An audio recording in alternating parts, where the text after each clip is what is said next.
Good afternoon. It is Tuesday, the 8th of April, and I'm going to do a quick podcast. I'll try and keep it short.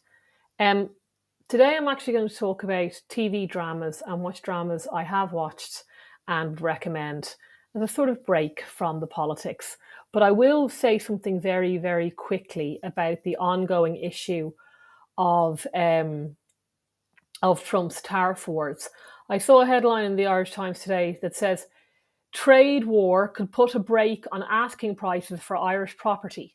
My Home says Irish house prices are now 8 times the average incomes of 51,000, their most stretched level since 2009. And I think in amongst the hysteria over Trump's tariffs, I can tell you if he manages to bring down the Irish the prices of the property market in Ireland, he will have literally worked a miracle.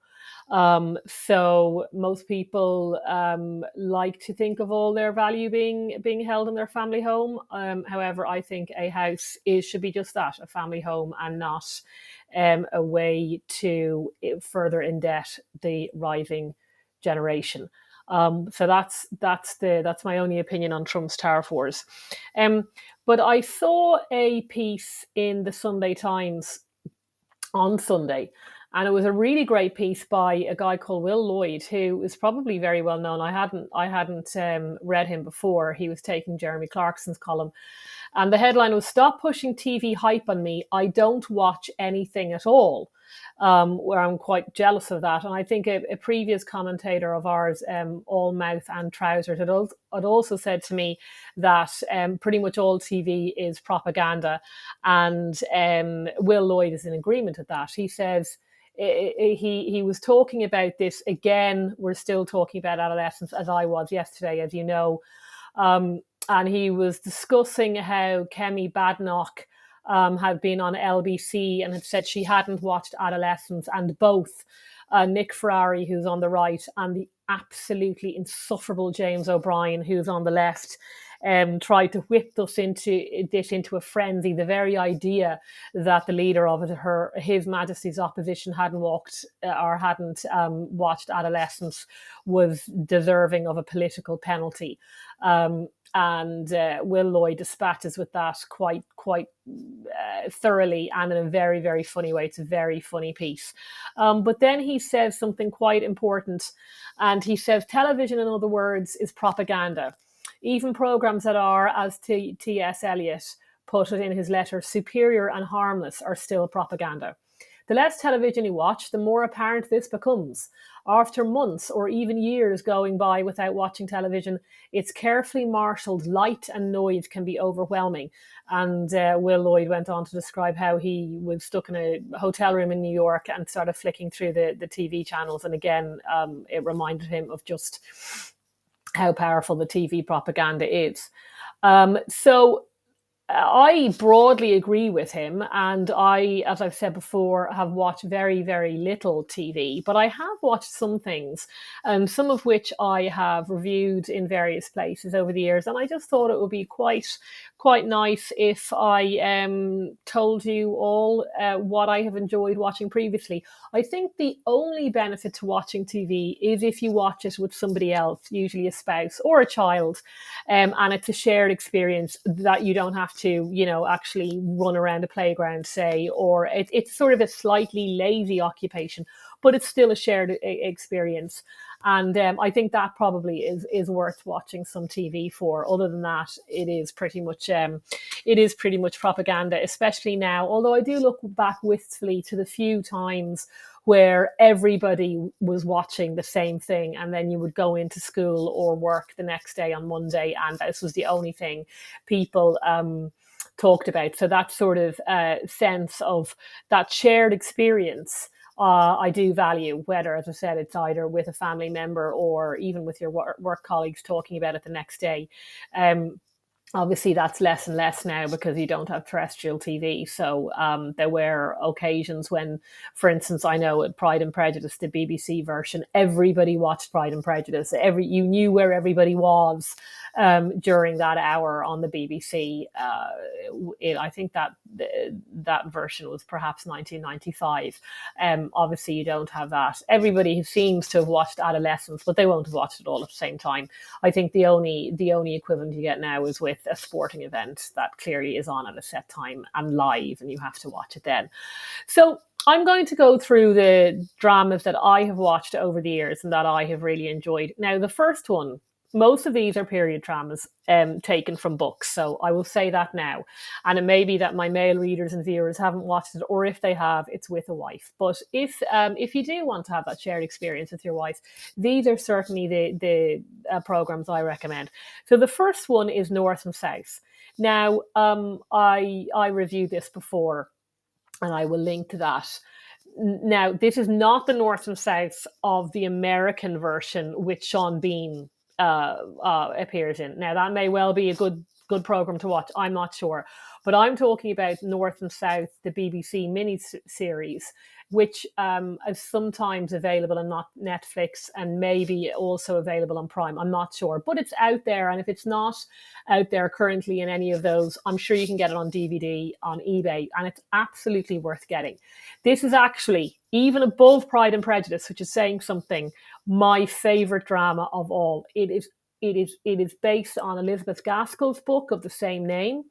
It's set in the Industrial Revolution, and it is an absolute masterpiece. It is, when you watch it, and as I said, you watch it with somebody and you have turned your phone off, you think, this is why people were happy previously to pay the license fee.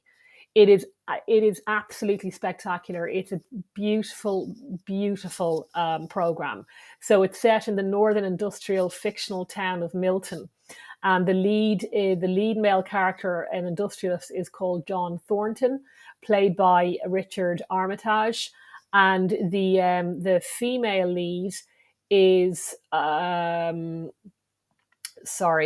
female lead is played by is actually Daniela Denby Ash. She plays Margaret Hale, and she is absolutely exquisite. And it's about a southern family who then have to move to the northern industrial town, and they are somewhat out of place. And there's a fantastic Irish actress called Sinead Cusack who plays John Thornton's mother, and she's really a very accomplished actress. She's excellent in this, and it really is it's a beautiful program to watch. It's certainly a good program to teach any children or grandchildren about the Industrial Revolution. So if you can get your hands on that, I absolutely recommend that.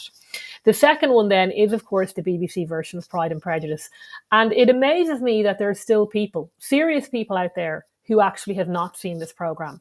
And if you're one of those, I judge you. I am judging you. I'm judging you. You should try and get your hands on this. You probably will have to get it on DVD and eBay, but it is, of course, Colin Firth playing Mark Darcy and Elizabeth, and it stays very, very close to the original, and in fact, on to the actual the actual book. And that's when I'm recommending these series to you. You have to remember these are pre-woke. Most of them are pre-woke series, so they are dramas made that try and stay close to the original work. They try and give you the vision of Jane Austen or Charles Dickens or Elizabeth Gaskell. What they are not interested in doing is selling you a political message. If there's a political message within Jane Austen's book or Elizabeth Gaskell's book, yes, that will be there, but it won't be the political woke message of, say, Disney. Okay, and they're not going to make Elizabeth Bennet transgender. Okay, it stays very close to the original work, and there's actually a making of Pride and Prejudice on YouTube that I've spoken about before, and there's an excellent clip where I think the director or the producer takes nearly a whole day just to choose one piece of furniture that would have been in keeping with the furniture at the time.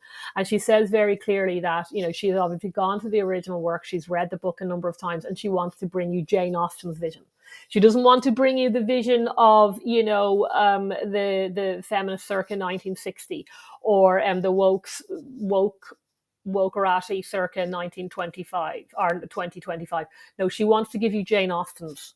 So you can trust her. This is what I'm saying. So you can trust these dramas. So Pride and Prejudice is excellent. I've watched it at least 2 or 3 times, and I actually once one of my favourite memories is I watched it with all three of the children, and my youngest must have been 7 or 8. Emma was only 7 or 8 at the time, and she still followed it and she still enjoyed it. Although we did actually have to put the subtitles on. Because the language is slightly, obviously not the Americana that they're so used to now. So once we had the subtitles on, she was able to follow it. My then 10-year-old son really enjoyed it, and certainly enjoyed Lydia's bosoms, I have to say. Not going to lie, he did enjoy that. And my older daughter enjoyed it. She's read the book, and she really enjoyed that series.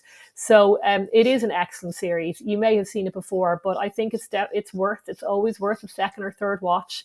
As I said, a shared experience without your phone. The other period drama is, of course, Sense and Sensibility. There's been a number of films on that, and I've written about that as well. Gwyneth Paltrow has starred in that, but also there is a BBC version that is excellent, and I will link to that in the show notes. It's as I said, stays close to the original, and it's worth the watch as well. So moving away then from Jane Austen and onto Dickens, I also watched Bleak House, and I've written about that in Substack before, and I'll link to that. I think that the last time I checked was available on iPlayer. It's quite a long series. They clearly have had to cut some of it because the book is very long. But I watched that with my 10-year-old grandson. Now, this is a grandson who will play Minecraft. No, son. This will be a son of mine who plays the Minecraft and plays Roblox, and the other one, the Fortnite, the one where they shoot everybody. He really liked Bleak House. He really, really liked it. And he's actually asked me to watch it again. I think I've watched it twice with him, but it's quite a big investment, so I'm not sure I can do it again. Gillian Anderson plays Lady Dedlock, and as I say in the Substack piece, brings down the house. But it's a really excellent series, and as I said, can absolutely be watched with a younger audience. If my 10-year-old who has serious attention issues can watch it, believe me, anybody else, because the girls haven't watched it because it's a bit dark for them. But I did watch Bleak House with Matthew. The other series that I watched was Great Expectations. And again, that is the older BBC version. They have made a more recent BBC version that's very woke. Please avoid that. But there's an even older one. I'm not talking the 50s. I'm talking maybe it's probably 15 years ago now. Of Great Expectations, and Gillian Anderson is in it as well. Actually, she plays Lady Havisham, and I watched that with Matthew, and he enjoyed that as well. It's slightly shorter. It's shorter than Bleak House. But we really enjoyed it. Again, stays close to the original. It edits and cuts it down where it needs to be cut down.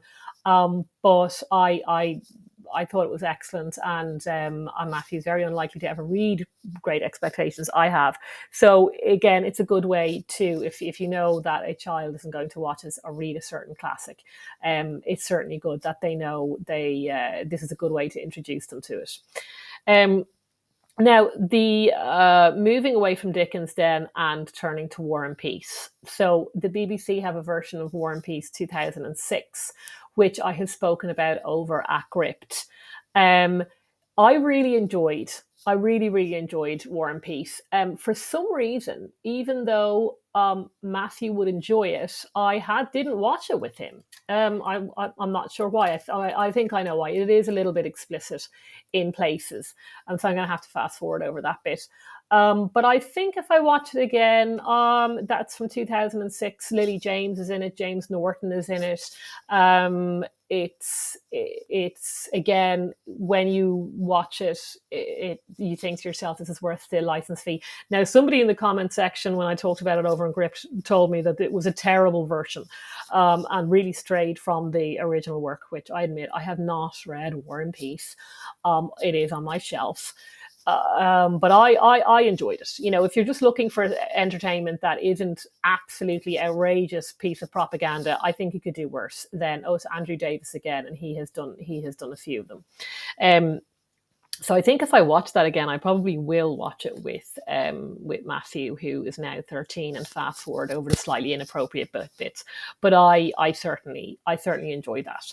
So Will Lloyd tells me he hasn't watched it, but I have. So moving on from that is also I have watched is Emma, and with that the American movie Clueless, which I've written about not that long ago on Substack, which I will reconnect to. That was also excellent. There's also a BBC version of that that's worth getting your hands on. So they are all the period dramas I've watched that I think are that I have enjoyed. So it, finishing off with four other works that I have looked at that are more modern, and I think, as I said, I have enjoyed. Whether male audience would enjoy it or not, I'm not sure. So I have watched Motherland. Love Motherland. I think it's absolutely hysterical. If there are any mothers watching this, I actually reviewed Motherland over a crypt, and I will link to that. I think it is so close to the bone. It actually makes me uncomfortable at some points. And there's an episode in it to do with a pool party, which is actually a child's party at a swimming pool, that was so accurate in the pain that's involved in the pool party that it was, as I said, almost too close to the bone. But it's just also very, very funny. It's a very, very smart series, so I've enjoyed that. And anything that's clever, and Motherland is very, very clever. I think is worth celebrating, really. The last time people got very, very excited about an actual drama series was The Bodyguard, which I sort of not the movie now, this series, I vaguely remember. I definitely watched it. I enjoyed it. If that's out there on iPlayer and you haven't seen it, it's worth watching. And then second to last is, of course, The Thick of It, the political one, the political take on New Labour. And I think the sweary guy was based on Alistair Campbell. If you were interested in, or you want to know how politics and the media work, and phrases like cut through and briefing wars and all the rest of it, The Thick of It is again nearly uncomfortable watching. It is so accurate. I sort of was nearly going to rewatch it once or twice, but the only objection is that the amount of swearing in it. It is very, very sweary, so you cannot watch it with a child. But it's still very accurate. It's an accurate depiction of exactly how the media machine works. So if you have that somewhere in the bottom of a drawer, it is worth slowly but surely making your way through. It is very, very funny in places, I have to say. And then the final sort of British drama, which is always superior to American drama, but the final one is actually something called Episodes. Now, you will not know of Episodes, but I do. Episodes is actually it's sort of a clash of it. It's where British drama meets LA, meets American drama, and Matt LeBlanc is in it, and he actually plays himself, more or less, post Friends, and it's very funny. It's very clever. The writing in it is very clever. Tamsin Greig is in it, and she plays a writer, a husband and wife team. Stephen Mangan, who was on Desert Island Discs a couple of weeks ago, and I did not know is second generation Irish. So he used to do the whole traveling back from England to Mayo, I think. It said it took him like 48 hours, which I would believe at the time. I think it was through Liverpool. So I found that quite interesting. He's on Desert Island Discs. He's very funny. He's an excellent writer. And he plays Sean in the husband and wife couple who basically take a British episode, a British comedy drama over to the LA and have it remade. And Tamsin Greig, who has a small part, who comes in and out of The Archers, I know, plays Beverly Lincoln. Matt LeBlanc then plays himself, and then there are a couple of other actors in it who play sort of insufferable Americans. But I can tell you, it's very funny and it's very clever. If you can get your hands on it, it's really, really worth a watch. I mean, it's a drama about how dramas are made. So again, I think you're learning something. So that's 20 minutes. I am going to go on. I'm going to do movies tomorrow, but I'm going to do some US dramas because Will Lloyd says he hasn't watched any of them, which I find, very surprising. But these are the ones I have watched over the years. I have, first of all, is The West Wing. I have watched The West Wing. Yes, it's very liberal, it's very hippy dippy, but I have happy memories of watching The West Wing because I watched it with my husband as that shared experience. When we first got married, and I really, we really, really enjoyed it, and we took it, one or two episodes per night, and I thought it was excellent. It's known, it's sort of brought into fashion, that what they call that walk and talk shot, where the characters are walking towards you, and it's dialogue heavy, and the camera is following them. That I read somewhere was really brought into fashion by the West Wing. So I did enjoy it. I'm not going to apologize for it. In a much darker tone is I have watched The Wire. Now I watched again with the husband, and I probably watched one, two, maybe I got to series three. I think there might be about five series, and it just got so dark at that stage. And the children are basically, the drug dealing children are shooting the other drug dealing children, and I thought, right, this is I'm out now. Maybe I was pregnant at the time, so it just got too much for me. So I stopped watching it. But it's a good movie, or it's a good episode, and you probably would learn quite a bit from watching it. I've also watched the American House of Cards. I'm told the British one is better. For some reason, I have not watched that. My husband has, but I haven't. And I enjoyed House of Cards. Again, it's a little bit dark, and I probably stopped watching it after the third series, maybe the fourth series. I didn't watch it where the wife then becomes VP or president or whatever happens. Something happens where she's the lead, and I just stopped watching it by then. I would imagine there were time pressures involved. Now, I'm also going to number four would be Sex and the City. I'm sorry, male audience. I have watched anything that has clever writing, and Sex and the City has clever writing. I have watched. I've probably watched it two or three times overall. I didn't, and I enjoyed it every time. And some of it is funny. Some of it is clever and witty. Um, Definitely worth a watch. It's sort of dated now. In fact, this is how crazy things have gotten now in 2025. If you look at the series overall, Second City, of course, was condemned at the time for being very racy and very explicit, and of course there are those scenes. But overall, it actually is nearly a conservative watch. I mean, they're all matched up at the end.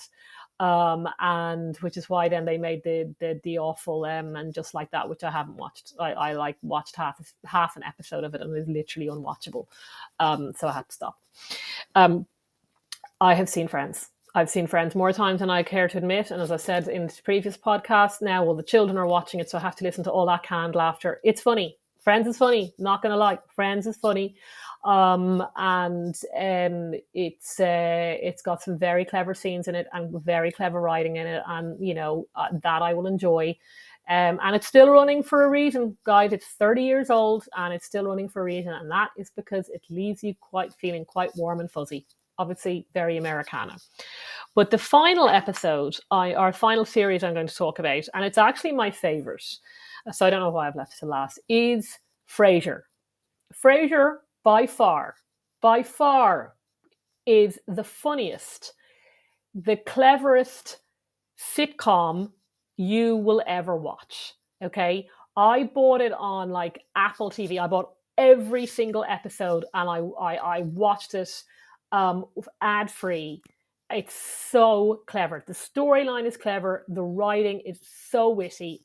It's absolutely hysterical. But what I love about Frasier the most is that pretty much every episode involves an ethical dilemma. Okay, Frasier is the lead. His father comes to live with him because he sustained an injury. Oh yeah, this is the other clever thing. There's a sort of values clash because the father is what would have been called a blue collar vote. He is a blue collar ex cop. Okay, and Frasier and his brother Niles are super smart, but slightly liberal, slightly effeminate, Harvard educated psychologists. Okay. So there's always a little bit of a clash between them, and it's hysterical. Also, before you had Rachel and Ross, you had Niles and Daphne. You had a very would they or won't, will they or not. Niles admires Daphne from afar for like 5 series, maybe 6 series, and that's a very slow burner, and it's really fantastic. It's a lot of fun to watch. But within it, Frasier always has these ethical dilemmas, and there's also lots of they both believe in Freud is Freudian slips, and that there's never any sort of clash. So Frasier, you may well have known, is the same guy from Cheers. So this was his breakout show, and I don't think anybody ever knew it would get as big as it did. Okay, it was huge. And Lilith, the ice cold wife, ex-wife, sometimes comes in and makes some appearances. But all I can say is there's one line, for instance, where Frasier goes on a date with the woman who was very glamorous when he was at school, who was the prom queen, and he was always sort of intimidated by it. Anyway, he ends up going on a date and going to bed with this prom queen. But and she's quite sophisticated the night before, but the next morning, she's a little bit uncouth. And Frasier is discussing it with Roz, his very liberal producer. And there's a line where he says, "Oh, I went to bed at the prom queen," and Roz says, "Yes, and you woke up beside Carrie." Now, when you hear that line in the series, trust me, it's hysterical. It's very, very clever.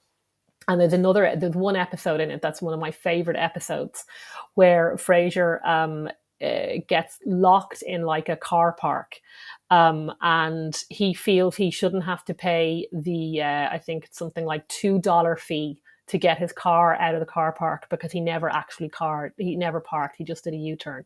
The episode is called Enemy at the Gates. It's hilarious and very clever. And Niles is beside him in the car, and essentially Frasier's given a good few outs to leave, but he doesn't take them because he's taking his stand. Now, as someone who has been known to take a stand in the past, it's sort of a good episode to watch in when you should just not take your stand, or either take your stand, and if you're given an out, to clear off. So Frasier is given a number of outs, and he's sort of refusing to take them. And Niles is saying, you'll be the better man if you just take the out and go. And Frasier says, well, if I go, these people won't know. They won't know that I'm the better man. And Niles very cleverly says, well, the better man doesn't care. They don't care if other people don't know you're the better man. And Frasier says, I really want to be the better man, but it's just so hard. And I really relate to that. It's just so hard. It is also a very, very, very funny second plot line to that episode. But if out of all of them, I recommend Frasier. It's on RTÉ iPlayer. It's still shown on Channel 4 every morning, although the ads that cut in slightly ruin it. But I think there's a lot of life lessons in Frasier. It's the cleverest writing out of all of the sitcoms. Frasier is the smartest, it resolves and presents some very difficult ethical dilemmas now and again, and Frasier always tries to take the high road, and that I always admire, because it is, as he says, just so hard. So that's a half an hour of TV recommendations to give you. For some reason, whether you wanted them or not. As I said, Will Lloyd doesn't watch any TV. I similarly do not watch TV, but of the TV I have watched, that is what I recommend. Tomorrow, I think I'm going to indulge myself and tell you the films that I've enjoyed, and there's not that many of them, maybe 10 max, but they're out there and worth watching. So thank you for that. All the show notes will be listed at the bottom.